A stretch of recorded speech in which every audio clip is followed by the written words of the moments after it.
My stepmom didn't lower her voice. She stood in the center of my 21st birthday celebration, lifted her glass, and announced, "We're moving without you." No hesitation, no shame, just a public cut so sharp the whole backyard fell silent. Then she added, "This house is too good for someone like you." And the laughter that followed burned hotter than the summer air. I didn't cry or plead. I just looked at her and said, "Have a safe move." Because what she didn't know was simple. I bought the house 3 months ago, and the next morning eviction notices would arrive. Before I go on, tell me, where are you listening from? Every subscribe gives strength to my voice and keeps this channel breathing. Please like, share, and hit the bell icon so our stories never fade. I grew up in a house where silence was the safest language. My dad remarried when I was 13. And from the moment my stepmom Evelyn stepped through the doorway, the air in our home shifted. She moved with the confidence of someone who believed everything she touched was hers by default, including him, the house, and eventually the narrative of who I was allowed to be. I learned early that any space I occupied had to be justified. If I sat in the living room too long, she'd accidentally vacuum around my feet. If I cooked dinner, she'd adjust the seasoning the second I stepped away, as if erasing my contribution. None of it was loud, but all of it was deliberate. Dad never confronted it. He just drifted into her gravity, leaving me to orbit on the edges. The house became her stage. Every holiday, every gathering, every forced smile, family photo revolved around her need to be admired. The walls were filled with curated memories that never included me: graduations of her kids, vacations I wasn't invited to, birthday parties I watched from the staircase. But I stayed. I studied. I worked part-time after school. And little by little, I built a quiet resilience no one ever noticed. The only person who truly saw me was my Nana Rose. She lived across town in a tiny place that always smelled like warm apples and lavender detergent. She kept a small table by the window for the two of us. One cup for her tea, one for mine. Whenever the house felt too heavy, I'd escape there, and she'd remind me, "You don't need to shout to be powerful, Chloe. Some storms form in silence." I carried those words with me through high school, through the late nights, studying at the kitchen table, while everyone else slept through the subtle ways Evelyn tried to shrink me. She hated when I succeeded. It meant her version of me didn't stick. So, when my 21st birthday finally arrived, Nana Rose promised she'd sit in the front row no matter what. Evelyn dismissed it with a shrug, saying the day was more about the family than the birthday. But I didn't care. I had earned that moment. The party afterward was her idea. She decorated the backyard in colors she liked, invited people I barely knew, and positioned herself so photographers would catch her in the center of every shot. I helped set up the tables, even though no one thanked me. I'd grown used to being the invisible pair of hands behind everything. Still, part of me hoped things would be different that day. Maybe Dad would look at me the way he used to, or Logan and Brooke would say something genuine for once. I hoped Evelyn might put the performance aside long enough to let me feel like I belonged. But standing there surrounded by laughter that wasn't meant for me in the house that never felt like mine, I felt the shift before she even opened her mouth. Something was building, something cold, something carefully prepared. And deep down, I knew this celebration wasn't for me. It was the stage for my humiliation. The moment Evelyn tapped her spoon against her glass, the backyard shifted. The chatter softened, the music dipped, and every face turned toward her like she was the host of my birthday instead of me. She loved that being the center, being the sun everyone revolved around. I already felt my stomach tighten the way it always did right before she struck. She smiled wide, the kind that never reached her eyes, and said, "Well, since today is all about new beginnings, I think it's the perfect time to share ours." Her voice stretched across the yard, smooth and rehearsed. People leaned in, expecting something sentimental, maybe a toast to my future. I wasn't expecting anything for myself, but I also wasn't expecting the blow. "We're moving," she said brightly, "but not all of us." A few guests chuckled politely, confused. She let the silence hang, just long enough to sharpen it. "We're moving without you, Chloe." The words hit like a cold wave. Conversations halted.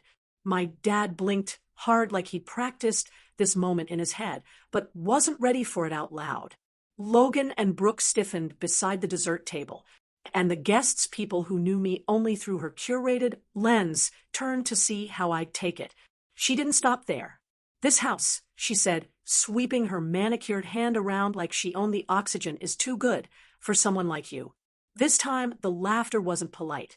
It was real thin, sharp cutting. A few people whispered behind their palms. Someone near the grill murmured, "Did she really just say that?" But no one stepped in. Not my dad, not Logan or Brooke, not a single person who had eaten the food I'd spent all morning helping prepare. Heat rose behind my eyes. Not from embarrassment. Humiliation was an old familiar coat by then, but from clarity, the kind that only arrives when someone finally says the quiet part out loud. I looked at my dad, searching his face for a flicker of the man who used to braid my hair when I was little. Instead, he stared at the deck boards like the truth had been nailed there. Logan and Brooke laughed the loudest. One of them nudged the other and joked about finally getting their space back. It stung, not because of their words, but because I realized they had rehearsed this, too. This wasn't spontaneous cruelty. It was planned, coordinated, executed in front of witnesses, so they could all pretend it was just a joke. A slow, heavy certainty settled in my chest. This wasn't the first time they pushed me out, but it was the first time they wanted an audience. And yet, even in that moment, I didn't give them what they wanted. I didn't cry. I didn't ask why. I didn't beg them to reconsider. I watched them laugh, and something inside me realigned. A quiet click like a lock turning, because that speech, that humiliating little performance, told me everything I needed to know. They thought they had all the power. They thought I would always stay small. They thought I didn't have options. And they had no idea what I had already done.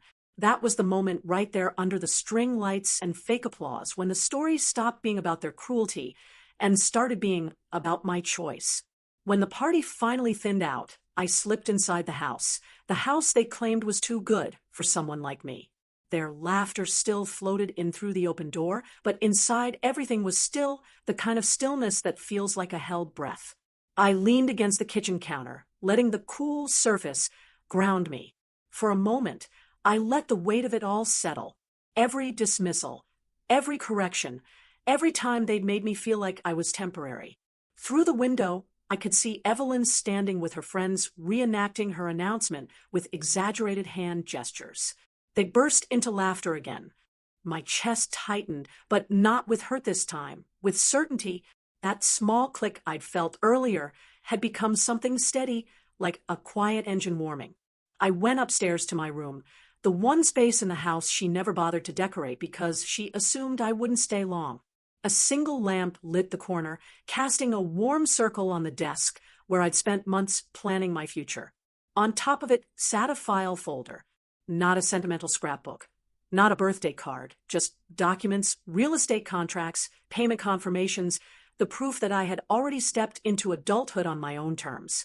I sat down and reopened the folder, running my fingers over the papers, the deed with my name, the transfer confirmations, the notice templates I'd researched late at night, while everyone else slept. I hadn't planned to use them this soon, certainly not like this. But cruelty has a way of accelerating things. Buying the house hadn't been a revenge plan. It had been survival. I'd saved for years, worked through college, and seized an opportunity when the previous owner needed a quick sale. I never told my family because I didn't want their opinions or their sabotage. And now that silence, my lifelong defense, had become my shield. A soft knock came at my door.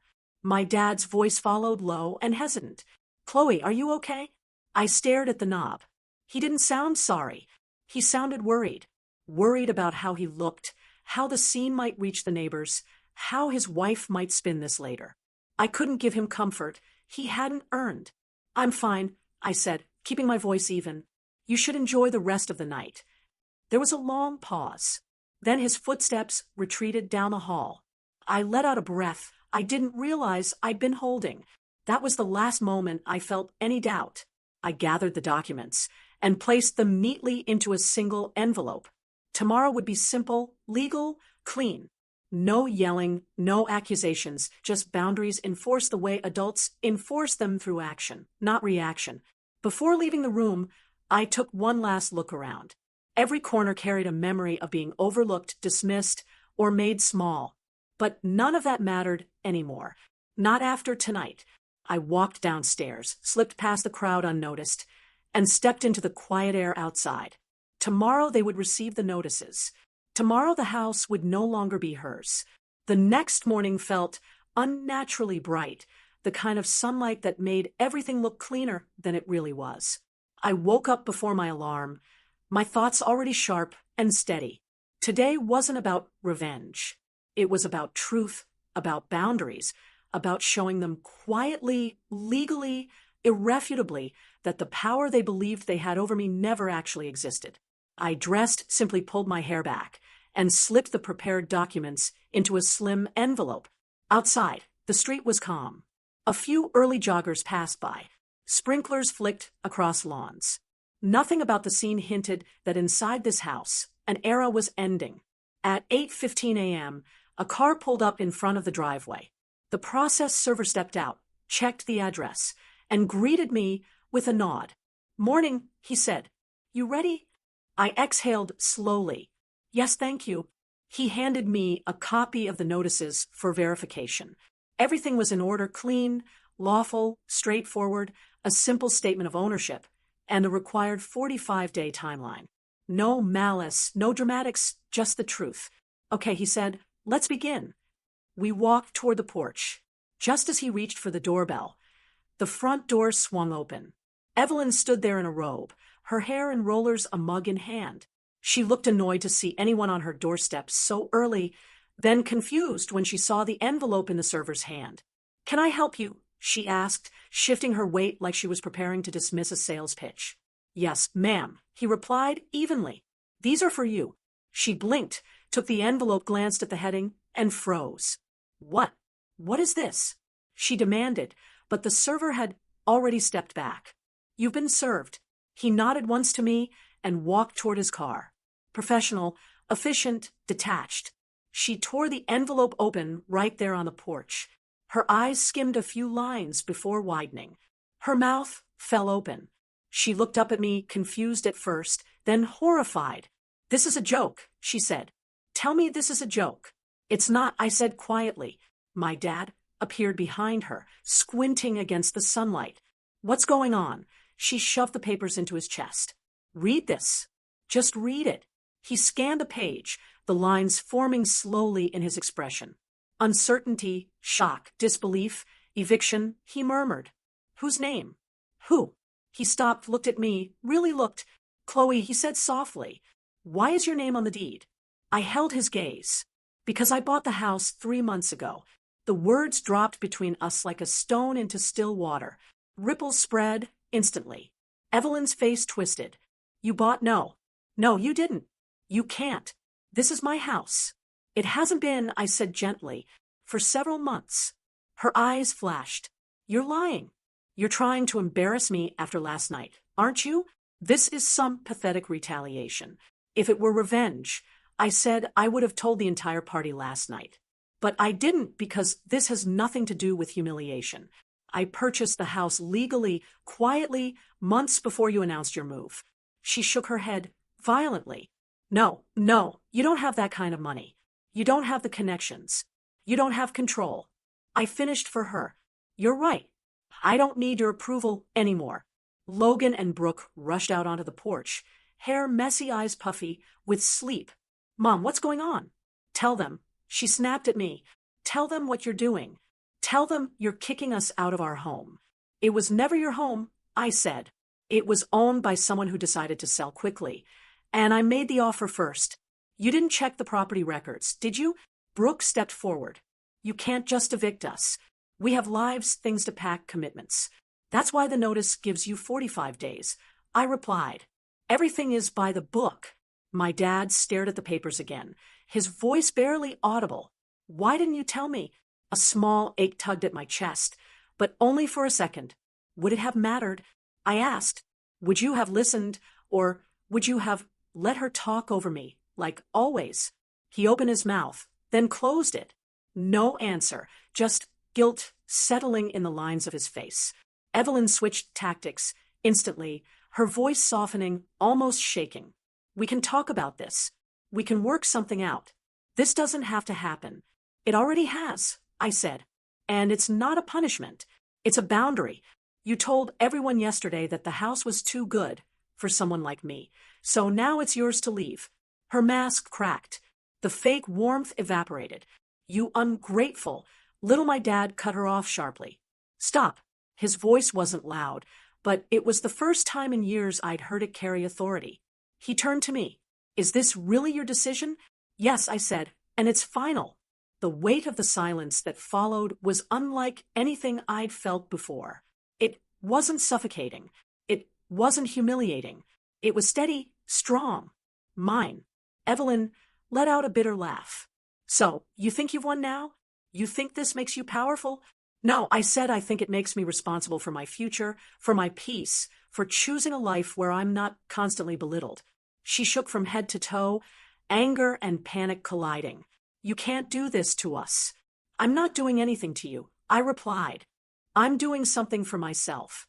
Dad tried to speak again, but the words collapsed before they formed. He looked at the house, then back at me. I could see regret in his eyes. Too little too late. Logan and Brooke stood in a huddle, whispering frantically. Someone said, "What are we going to do now?" Another muttered, "She can't be serious." But they all knew I was. When they finally began gathering their things, the house no longer echoed with cruelty. Instead, it felt lighter, as if years of tension were lifting from the walls. As they packed hurriedly, I stood in the doorway watching, not with triumph, not with vengeance, with clarity. This was never about proving them wrong. It was about proving to myself that I didn't have to keep shrinking to fit inside someone else's story. And as their bags piled into the cars, their voices trembling with disbelief, I realized something. Sometimes the quietest person in the room is the one holding the deed. When the last car pulled away, the street fell quiet in a way I'd never heard before. No shouting, no footsteps thudding up the stairs. No whispers about where I did or didn't belong. Just stillness, clean and new. I stepped back inside, letting the door close softly behind me. For the first time, the house didn't feel hostile. It felt mine. Later that afternoon, Nana Rose called. She'd heard nothing about the scene, only that I sounded lighter than usual. You finally chose yourself, she said. I'm proud of you, sweetheart. I felt my throat tighten, but in a good way. In the days that followed, Dad reached out a few times. Short messages, hesitant. I didn't ignore him, but I didn't rush to answer either. Healing wasn't a door I could fling open overnight.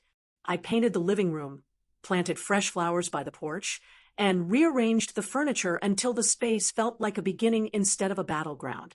Standing in the doorway a week later, I looked around the house, quiet, sunlit, finally at peace, and realized something: simple silence isn't weakness. Sometimes it's the boundary that saves you. This place, once a reminder of everything I lacked, had become proof of everything I could build on my own terms. If you've ever been pushed aside or underestimated, you're not alone. Share your story in the comments. I read everyone. And if this journey resonated with you, hit subscribe so you don't miss the next chapter.